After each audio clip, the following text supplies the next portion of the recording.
दिल्ली नगर निगम चुनाव में बीजेपी को मात देकर नगर निगम मुख्यालय में आम आदमी पार्टी के आने के बाद अब सभी की नजरें मेयर चुनाव पर लगी हुई हैं। एमसीडी चुनाव में आम आदमी पार्टी की भारी जीत के बाद अब मेयर चुनाव में खेल की गुंजाइश बनी हुई है।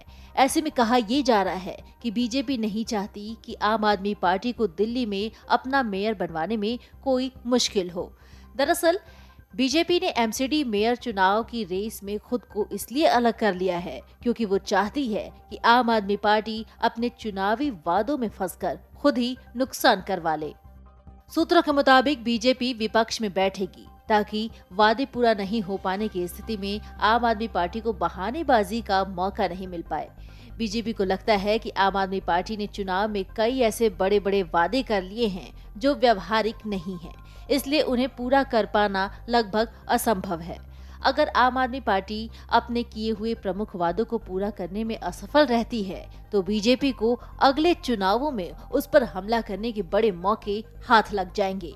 चूँकि निगम में दल बदल विरोधी कानून लागू नहीं होता, इसलिए पार्षदों के पार्टी बदलने में कोई कानूनी अड़चन भी नहीं होती। दिल्ली के मेयर चुनाव में सभी 250 निर्वाचित पार्षद मतदान करेंगे। नियमों के मुताबिक दिल्ली की पहली मेयर महिला, जबकि तीसरे वर्ष में आरक्षित श्रेणी का ही मेयर होना चाहिए।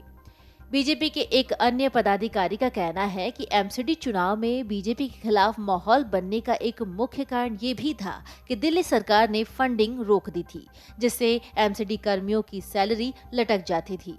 साथ ही कई विकास कार्यों को भी अंजाम तक नहीं पहुंचाया जा सका। अगर बीजेपी का मेयर होगा तो फिर से वही स्थिति पैदा होगी।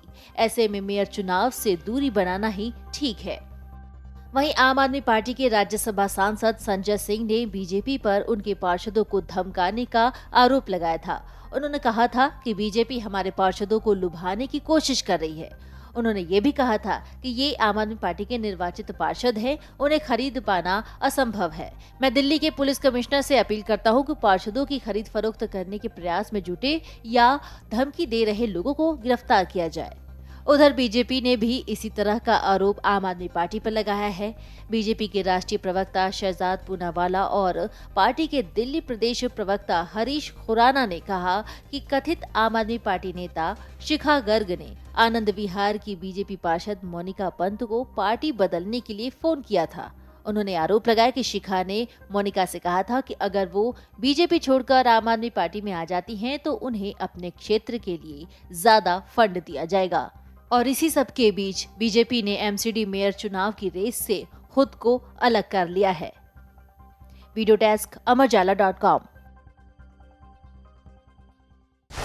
डाउनलोड करें अमर उजाला ऐप और पाएं खबरें लगातार। अगर आप ये वीडियो YouTube पर देख रहे हैं तो हमारे चैनल को सब्सक्राइब करें और बेल आइकन को दबाना ना भूलें। अगर आप Facebook पर ये वीडियो देख रहे हैं तो हमारे पेज को लाइक करें।